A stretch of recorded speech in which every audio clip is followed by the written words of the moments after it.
qRT-PCR in oxidative stress condition by using vinadione, which is a chemical agent that mimics the oxidative stress in vitro condition, as well as in planta, that is the chickpea plant infected with SO-beta-DB, and then the expression of the air packet was validated through qRT-PCR, and we can clearly see that the expression was quite high at 12 hours and 24 hours post treatment with the pathogen. Further, to confirm the virulence role of AR-Pac25 in pathogenesis, the knockout and the complementation line of the same gene was prepared in the SO-beta-DB through mediated transformation, and the same was confirmed through southern blot assay as well as through qRT-PCR analysis of the knockout gene. So after that, we checked for the virulence assay of the knocked out strain as well as the wild type, and here we can clearly see that in the case of knockout, the disease symptoms were drastically reduced compared to the wild type. So the data overall suggests that, and also not only this, and also the number of lesions per plant as well as the lesions diameters were also significantly reduced in the case of knockout compared to the wild type. So the data altogether suggests the involvement of AR-Pac25 in the virulence of the pathogen. So after that, I started working for my PhD, and the first target was to characterize the mutative AR-Pac25 as effector molecules. So we first tried to find out whether this effector molecule is secretory in nature or not. So for any fungal pathogen or any molecule which is derived from the pathogen, for that molecule to be as an effector, it must has to cross the fungal barrier and it must has to come out in the extracellular environment. So to find out whether AR-Pac25 is secretory in nature or not, we tagged this effector molecule with flag at its C-terminal, and the fungus was transformed through ATMD, and further the transformants were grown in PTB broth, and the culture filtrate were processed and separated on STS base, and Western blot was performed to detect the presence of AR-Pac25, and the presence of band of 17 kDa suggests that AR-Pac25 is actually secreted out in the culture filtrate. Also, this is the Western blot of the mice here, which suggests that the fungus that was transformed for the construct is positive for that particular construct. Further, the secretory nature of AR-Pac25 was considered confirmed through LC-MS analysis, and for that, the same culture filtrate were used, and the culture filtrate were analyzed through LC-MS analysis. So, different peptide of the AR-Pac25 protein was detected in the LC-MS, and over here in the sequence of AR-Pac25, the red marked sequence represents the different peptides that were detected in the LC-MS analysis. So this data also confirms that AR-Pac25 is secretory and it is coming out in the culture filtrate.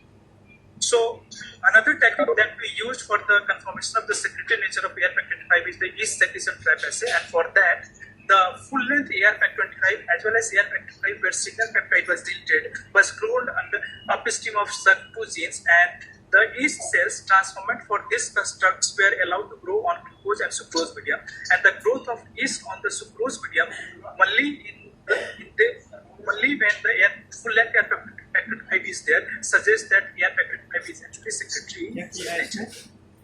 So next we ask the question that if AR-Pac25 is secretory in nature, then where does the effector protein localizes inside the host? So first we try to find out the localization pattern of this AR-Pac25 inside the fungus itself, and for that AR-Pac25 was tagged with YFP at its C-terminal, and the fungus was transformed through ATMD, and the confocal microscopy data suggests that effector AR-Pac25 is actually localized throughout the hyphae in the form of punctate structure.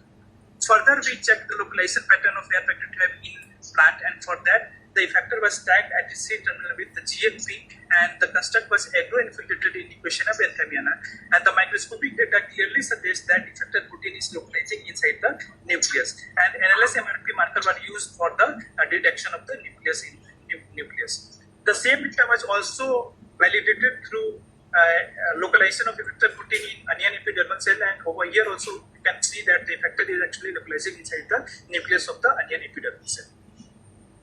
So the data altogether suggests that AR-Pac25 is actually a cytoplasmic effector, and specifically it is a nuclear effector, nuclear necrotropic effector. when we analyze the sequence of ARPAC25, we came to know that the ARPAC25 has arginine-rich patch at its interval. And the biopsy data also suggests that whenever the complementation line was used where nuclear export signal was attached with the ARPAC25, the disease symptoms were almost similar to the knockout, suggesting that the nuclear localization of effector protein is crucial for the disease to appear. So in order to prove the predicted arginine-rich patch as the analysis for the ARPAC25, we performed site-directed mutagenesis, and the arginine-rich patch was changed to alanine residue, and the ARPAC25 having alanine residue was tagged with GFP at its C-terminal, and the construct was heteroinfiltrated in Equatiana benthapiana, and then we visualized its localization pattern. So the data suggests that whenever the arginine-rich patch was changed to alanine residue, the localization of ARPAC25 was reoriented from nucleus to cytoplasm. So this suggests that the predicted analysis is actually a true functional analysis for the ARPAC25. Now, when we analyzed the sequence of ARPAC25, we also came to know that the effector was having a conserved motif at its N-terminal, which is RTLND, and this motif is known as Paxel motif. Paxel motif was initially identified in Plasmodium species, and the sequence that was identified was RX, LX, EDQ, where X represents any amino acids, and first, third, and fifth residue, that is either E, D, and Q, are the conserved for the motif. So in our case, this sequence was RTLND, and in Paxel, initially when the Paxel motif was identified, it was characterized as the motif which is required for the translocation of effector Paxel Plasmodium effector from Plasmodium to the host RBC. And while translocation, these motifs are first cleaved by endoplasmic reticulum resident enzymes plasmapsin V. This enzyme actually cut this or cleaved this Paxel motif after leucine residue, and the newly emerged N-terminal is acetylated, and after that only the effector is secreted in the host RBC. So we asked the question that since this same Paxel sequence is also found in ARPAC25, so whether this Paxel sequence is capable of translocating effector ARPAC25 from Plasmodium to the host RBC. To answer that question, we first mutated the conserved residue, that is first, third, and the fifth residue. We changed it with alanine residue, and the construct having this mutated residue tagged with GFP were transformed in Plasmodium burgii, and the mice infected with Plasmodium burgii were analyzed through confocal microscopy. The data clearly represents that whenever the Paxel motif is native, that is the mutation is not over there, then the GFP signal can be detected in the parasite as well as in the host RBC.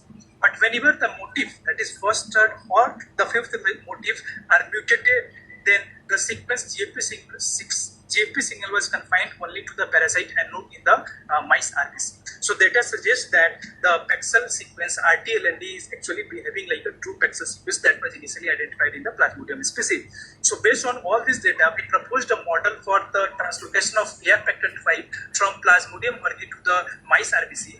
Here we can see that whenever the native ARPAC25 is used and the Paxel motif is native, then the signal peptidase cleave this signal peptide, and after that ER, that is Plasmodium burgii plasmapsin V, recognizes this Paxel motif, and it cleaved the motif after leucine residue, and the newly emerged N-terminal is acetylated, and after that only the effector is secreted that we are seeing in the normal case. But whenever the Paxel motif, first, third, and fifth residue were mutated, the plasmapsin V cut or cleaved the signal peptide, but now after that, plasmapsin V was not able to recognize the mutated Paxel motif, and it is not able to cleave the Paxel motif, and that's why the translocation is hampered. That is, it is not being translocated in the host RBC. So the next question that we ask, that if the Paxel motif of ARPAC25 is capable enough to translocate effector protein from Plasmodium burgii to the host RBC, so it might have some role in the secretion of effector protein from fungus to the extracellular environment. So to prove that, we used the same construct, but this time the YFP tag were used at its C terminal, and these constructs were transformed in Escopita rabi through agrovector mediated transformation. And the confocal microscopy data clearly suggests that the fungus is transformed or successfully transformed with the construct. And also we perform Western blot with anti-GFP antibody to anti-flag antibody to confirms that whether the transformants are positive for the construct or not. And here we can clearly see that the transformant are confirmed for the construct. Now the culture filtered of all these transformants were collected, processed, and Western blot was performed using anti-flag antibody. And here we can clearly see that the AR-Pac25 band was detected in the native one as well as in the mutant one, suggesting that the axel motif does not impart any role in secretion of AR-Pac25 from fungus to the culture filtrate. So next we tried to find out the oligomeric state of AR-Pac25, and for that purified AR-Pac25 was used for size exclusion chromatography. And by using some known molecular markers, we came to know that AR-Pac25 is having it forms a trimer to dimer state. So based on all the data, we proposed model like AR-Pac25, the Escopitarian fungus secretes AR-Pac25. This is the effector protein which is translocated inside the nucleus, and in the nucleus, after its translocation inside the nucleus, the plants get susceptible, but we do not know what actually happens at the nuclear level. So to further answer these questions, we advanced our studies. So when we consider the problem, and that is the Escopita bright problem and its solution through effector-based approach, so the pathway includes different steps. The first one is obviously the effector identification that we have already got. The second one is the molecular characterization of the effector that we also performed. And the next step in the pathway includes the host target identification.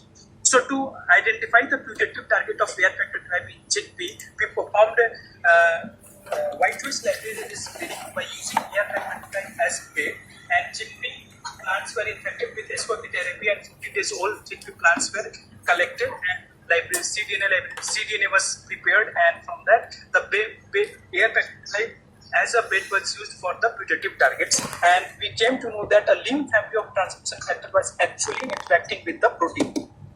So we processed, we moved our analysis in the same direction, that is in the limb family of transcription factor direction. And when we tried to find out the limb family of transcription factor in chickpea, we came to know that chickpea has 6 CA limb families, CA2 limb families, and when we tried to check for the interaction of all these 6 CA2 limbs with AR-Pac25, we came to know that all 6 CA limbs are actually interacting with the AR-Pac25.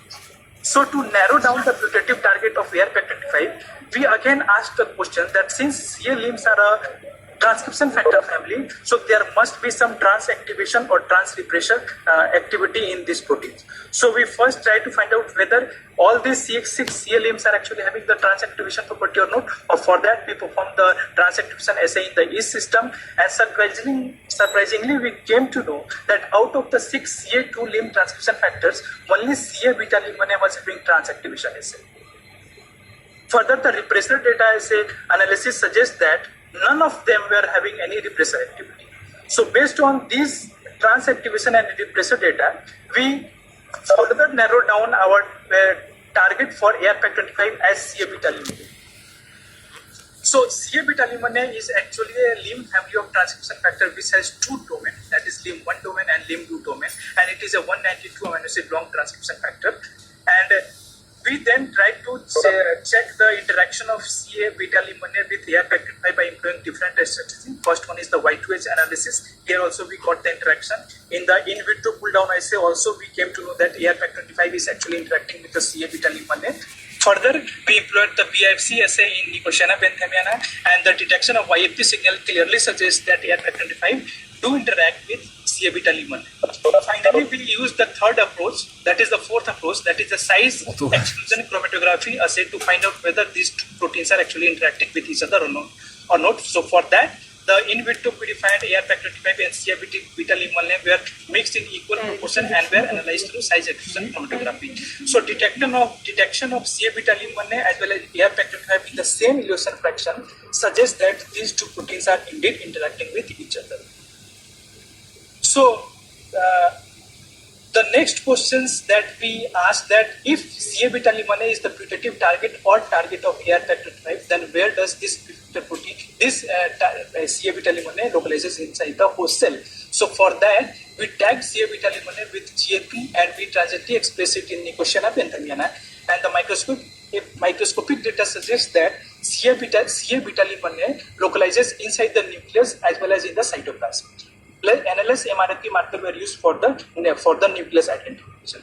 Further, we try to find out the co-localization pattern of CA-beta-lim1 as well as AR-Pac25, and for that CA-beta-lim1 tagged with CFP as well as AR-Pac25 tagged with M-cherry-added C-terminal were co-expressed in Nicotiana benthamiana, and the data suggests that these two proteins are actually co-localizing inside the nucleus.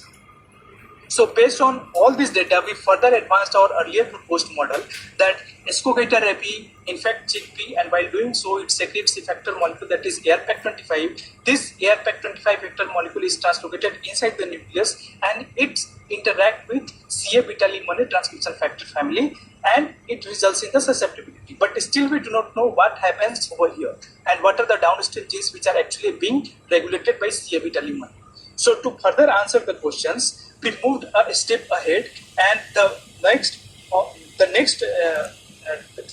thing that we tried to find out was the mechanism of effector target function. So for that, we first tried to mine some literature, and after mining different literature, we came to know at 3 different points. The first one is that lim family of transcription factors are involved in biotic stress by modulation of first thing, that is the PAL pathway. Second point is that the PAL genes are actually induced in response to biotic stress, and the third most important point was that CA-PAL gene was actually involved in the chickpea defense against Ascogator rabi. So based on all these 3 points, we further designed our experiment, and we thought that CA-PAL genes might be the downstream target for the CA-beta-lim1. So to prove that, we again looked for the CA-PAL genes in chickpea, and we came to know that chickpea has 4 PAL genes: CA-PAL1, CA-PAL2, CA-PAL3, and CA-PAL. So the expression analysis of all 4 PAL genes in chickpea infected with Ascogator rabi suggests that CA-PAL1 is the only PAL gene which shows highest expression at 3 hour and 12 hour post rabi treatment. So based on this real-time RT-PCR data, we hypothesized that CA-PAL1 might be the downstream target of CA-beta-lim1. So to prove this further, we analyzed the promoter sequence of CA-PAL1 genes, and we came to know that CA-PAL1 promoter sequence has 2 different domains, that is the PAL box 1 domain and PAL box 2 domain. And these 2 domains are well known for the binding of different transcription factors, and one of them is the lim transcription factor family. So to prove the in silico prediction that these PAL box domains are actually the binding site for CA-beta-lim1, we performed the Y1HSA in each system, and for that the promoter sequence was cloned upstream of aureobacillin A genes, and the Y1H analysis clearly suggests that out of all the 6 CA-PAL genes, CA-beta-lim1A, CA-lim family of transcription factors that were identified as a putative target of AR-Pac25 in the initial approach, 3 of them, that is one the CA-beta-lim1A, second CA-W-lim2, and CA-W-lim1A were binding on the promoter sequence. Further, we performed Western blot analysis to check whether all these 6 CA-lim family lim transcription factors are actually expressing inside the cell, inside the yeast cell or not, with NTHA antibody. So to further prove that CA-beta-lim1A, we rejected the other 2 CA-lim family because they were not showing any transactive mutation. So we considered only this CA-beta-lim1A as the target. And now we again prove the binding of CA-beta-lim1A on the promoter sequence by deleting these boxes. So in the first construct, we deleted the box 1 from the CA-PAL1 promoter sequence. In the second construct, we deleted PAL box 2 from the promoter sequence of CA-PAL1, and in the third construct we deleted both the boxes, that is PAL box 1 and PAL box 2 from the promoter sequence, and we again performed Y1H analysis, but this time we only used CA beta link 1A as the transcription factor, and surprisingly we came to know that only when the promoter sequence was having both the boxes, that is PAL box 1 and PAL box 2, then only the CA beta link 1A can bind on the promoter sequence. But whenever we delete any of the boxes, the binding was abolished. Further, the expression of CA beta link 1A in all these cells were confirmed through Western blot analysis using NTHA antibody. Further, the binding of CA beta link 1A on the CA-PAL1 promoter sequence, and specifically on the detected or identified box, that is PAL box 1 and PAL box 2, was confirmed through EMSA experiment, and for that 3 different probes were designed. Probe 1 was having the PAL box 1 sequence, probe 2 was having the PAL box 2 sequence, and probe 3 was having the PAL box 1 and PAL box 2 sequences. And then we performed the EMSA experiment using MVP tagged CA beta, purified MVP tagged CA beta link 1A as well as MVP alone, which act as a negative control. And in the EMSA experiment, we can clearly see that the binding was only possible whenever the probe 3 is present. That is the probe 3 which is having the PAL box 1 and the PAL box 2 sequences.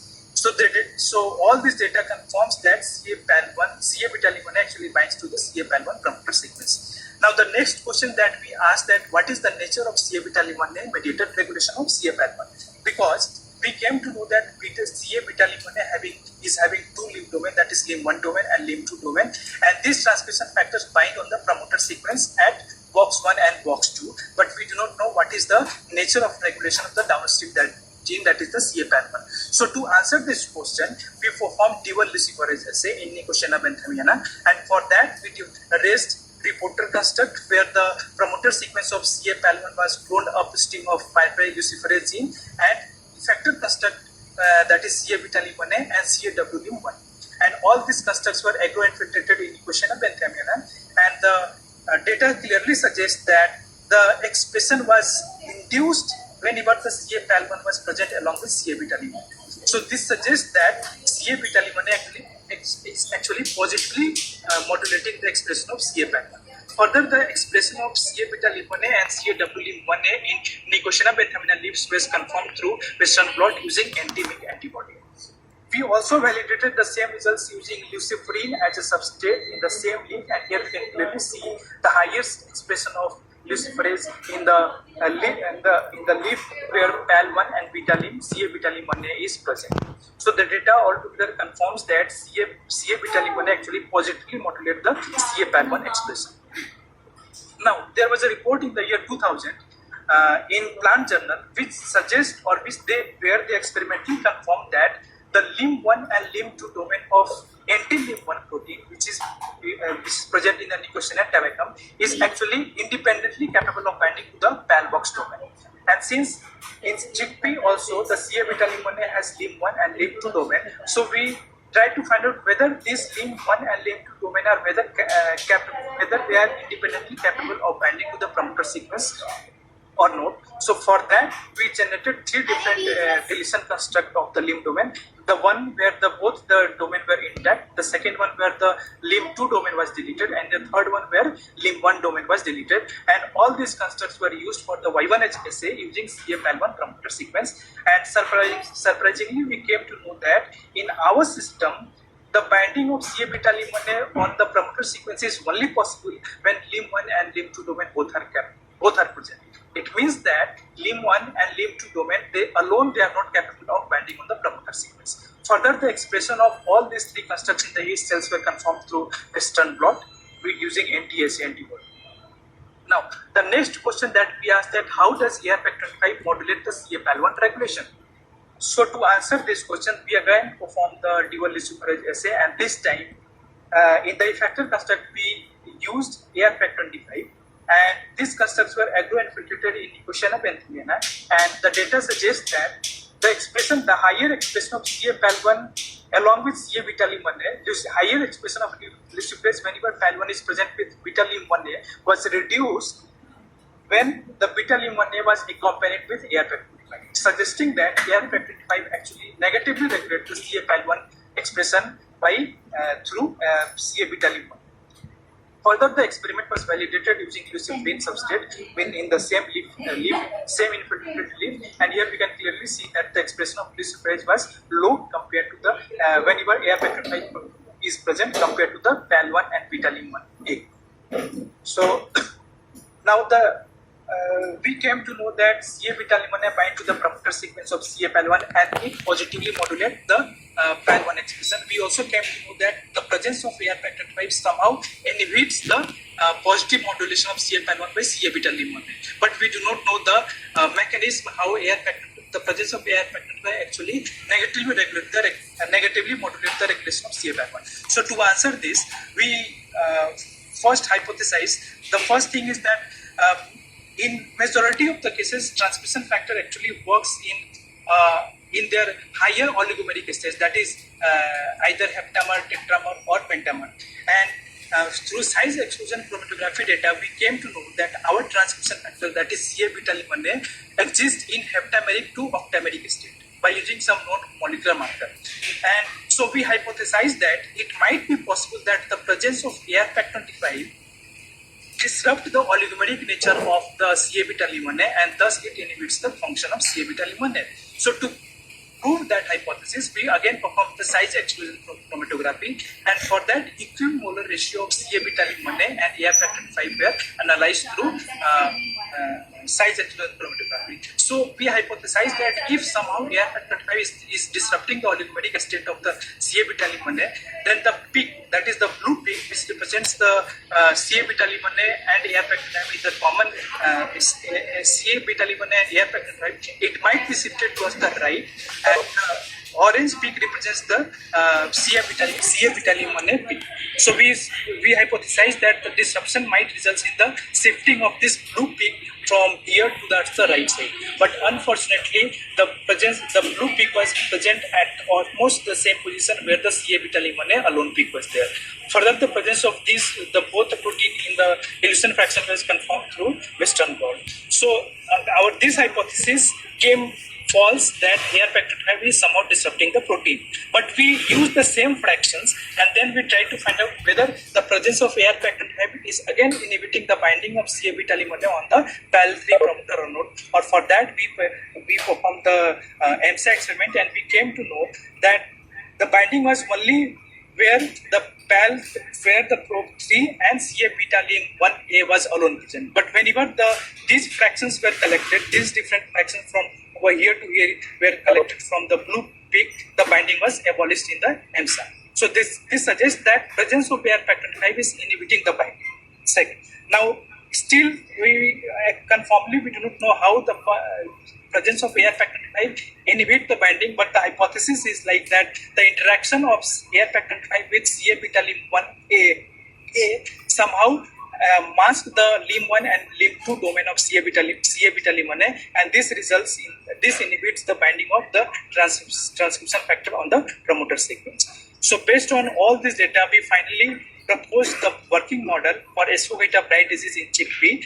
So whenever a pathogen infect, that is Escovita rabi, infect the chickpea, it secretes effector molecule, that is AR factor 25.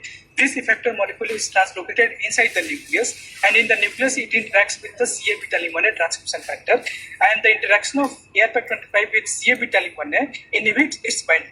In the normal condition, what actually happens, CA beta lim1A binds to the box 1 and box 2 of the CA PAL1 promoter sequence, and it positively regulates the expression of CA PAL1 genes.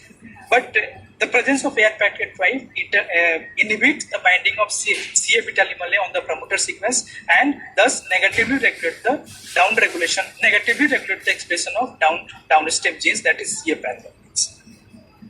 So by the time I submitted my thesis, we further thought for the possible reasons and what actually happens if the CA PAL1 gene is being negatively regulated. So CA PAL1 gene is the first gene which is at the in the phenylpropionate biosynthetic pathway. So we thought that the negative regulation of CA PAL1 might be affecting the phenylpropionate biosynthetic pathway in the chickpea. So we designed our future direction in the same way, and we tried to find out whether we analyze the phenylpropionate biosynthetic pathway of chickpea upon ARIB infection, and we the metabolomic analysis suggested us that we do have the data, and it suggests us that key component of the phenylpropionate pathway, which are involving the synthesis of monolignolol, is actually hampered or it is being reduced. And also, this is the first report about the nuclear necrotropic effector, which targets lignin biosynthesis pathway for the host susceptibility.